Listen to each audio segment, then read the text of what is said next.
Olá, amados irmãos e irmãs, hoje, dia 9 de agosto, segunda-feira da 19ª semana do Tempo Comum.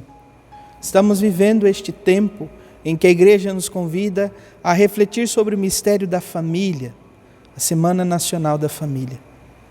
Hoje também a Igreja nos dá a oportunidade de celebrar a memória de Santa Teresa Benedita da Cruz, mais conhecida como Santa Edith Stein. Pensamos que o mistério hoje a nós concedido por meio da liturgia, da ação litúrgica, nos permita viver a experiência do encontro profundo com o Senhor. Iniciemos este momento em nome do Pai, do Filho e do Espírito Santo. Amém. A graça e a paz de nosso Senhor Jesus Cristo, o amor do Pai, e a comunhão do Espírito Santo esteja sempre convosco. Bendito seja Deus que nos reuniu no amor de Cristo. O Evangelho de hoje, amados irmãos e irmãs, se encontra em São Mateus, capítulo 17, versículos de 22 a 27.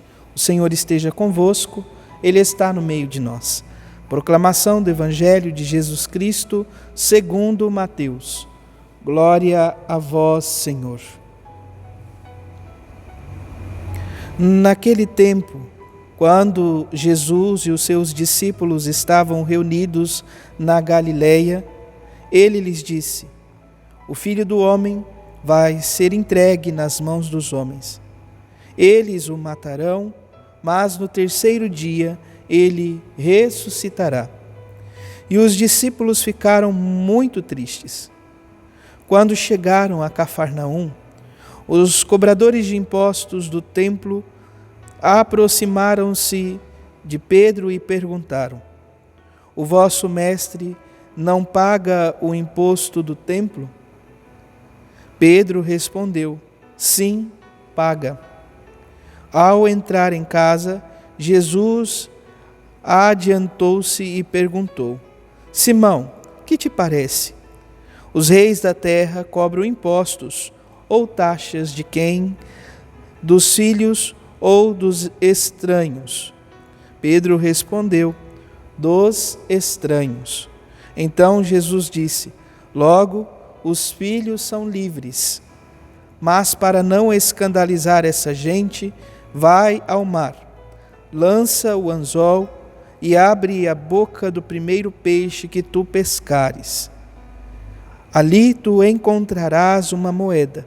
Pega então a moeda e vai entregá-la a eles, por mim e por ti. Palavra da salvação. Glória a vós, Senhor. Vamos ouvir brevemente a história então de Santa Teresa Benedita da Cruz. Edith Stein nasceu na Alemanha em 1891, de família judia, em que somente a mãe tinha prática religiosa. Recebeu o batismo e a primeira comunhão aos 33 anos. Doutora em filosofia, entrou para o mosteiro das Carmelitas Descalças. Vítima da perseguição nazista, faleceu no campo de concentração em Auschwitz, na Polônia, em 1942. Pensamos, portanto, que ao exemplo desta grande mulher, possamos doar a nossa vida em favor a Cristo e aos irmãos.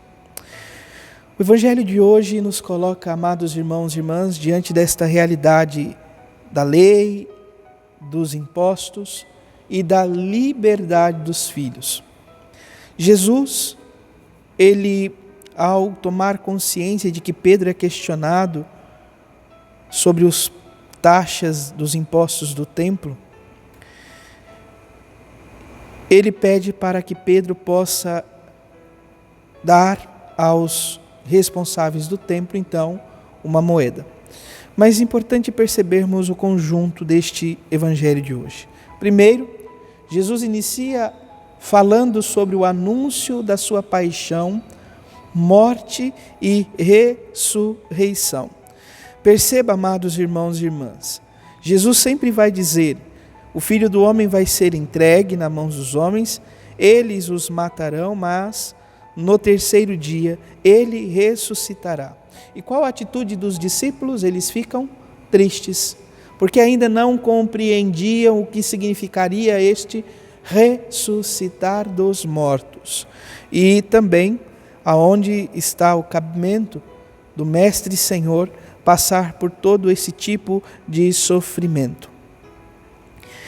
Jesus, todas as vezes que anuncia o mistério da paixão, morte e ressurreição aos discípulos, ele não pede segredo disto, é para que seja anunciado abertamente.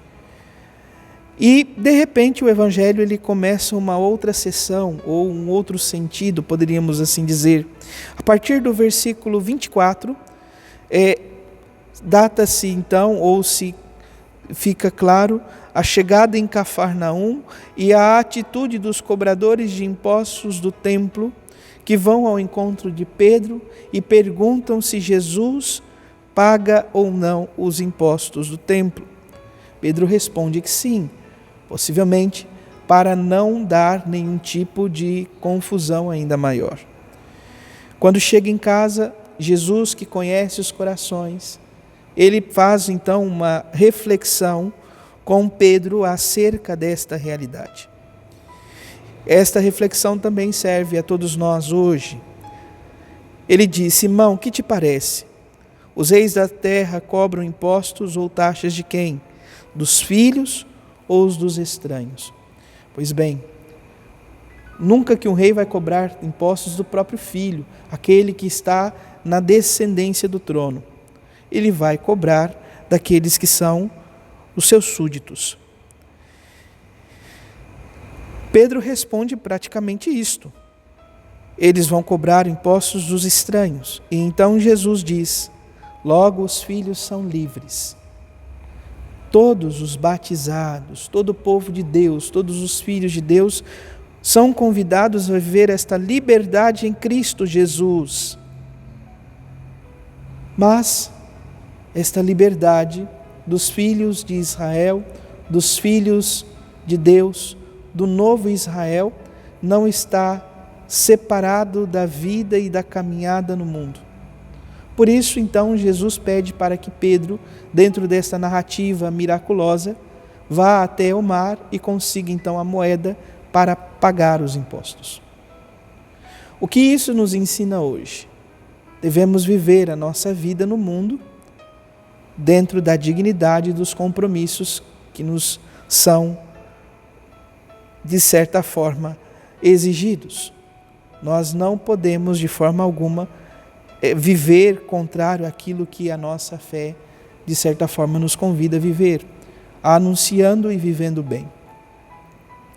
Se olharmos o Evangelho de hoje e a vida de Santa Edith Stein, Santa Teresa Benedita da Cruz, nós vamos ver que a primeira parte está em profunda consonância com aquilo que Santa Benedita da Cruz, Santa Teresa Benedita da Cruz vivencia e, sobretudo, também com o término do Evangelho. A paixão, morte, na firme esperança e expectativa da ressurreição, que a torna livre. Que a torna livre diante de Deus. Por isso, ela não tem nenhum tipo de receio de anunciar Cristo, mesmo em meio às perseguições do seu tempo, às perseguições nazistas.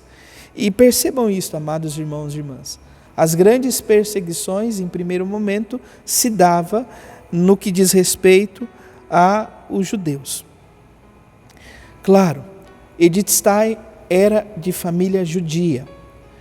No entanto, a perseguição maior se dá por conta da sua entrega e do seu testemunho de amor a Cristo, poderíamos assim dizer.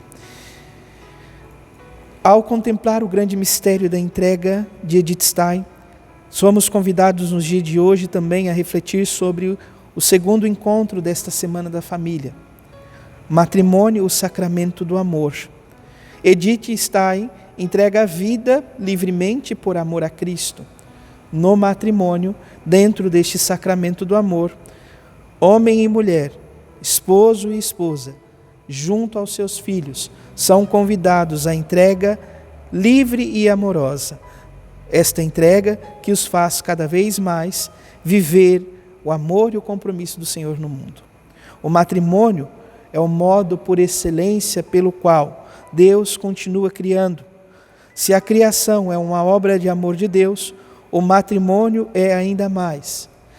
Por isso, o casal é sempre convidado a ter consciência deste mistério e da participação no mistério criador de Deus no mundo. Por isso, o sacramento não é simplesmente uma convenção social, mas é dom, chamado e vocação de Deus, sobretudo para o casal. Que o Senhor os ajude e os conceda graça e que possam sempre na caminhada manter os olhos fixos em Jesus. Olhos estes que Edith Stein manteve fixos em Cristo e não teve medo de doar a sua vida por amor a Cristo. Louvado seja nosso Senhor Jesus Cristo, para sempre seja louvado. Abençoe-vos o Deus Todo-Poderoso, em nome do Pai, do Filho e do Espírito Santo. Amém. Graça e paz.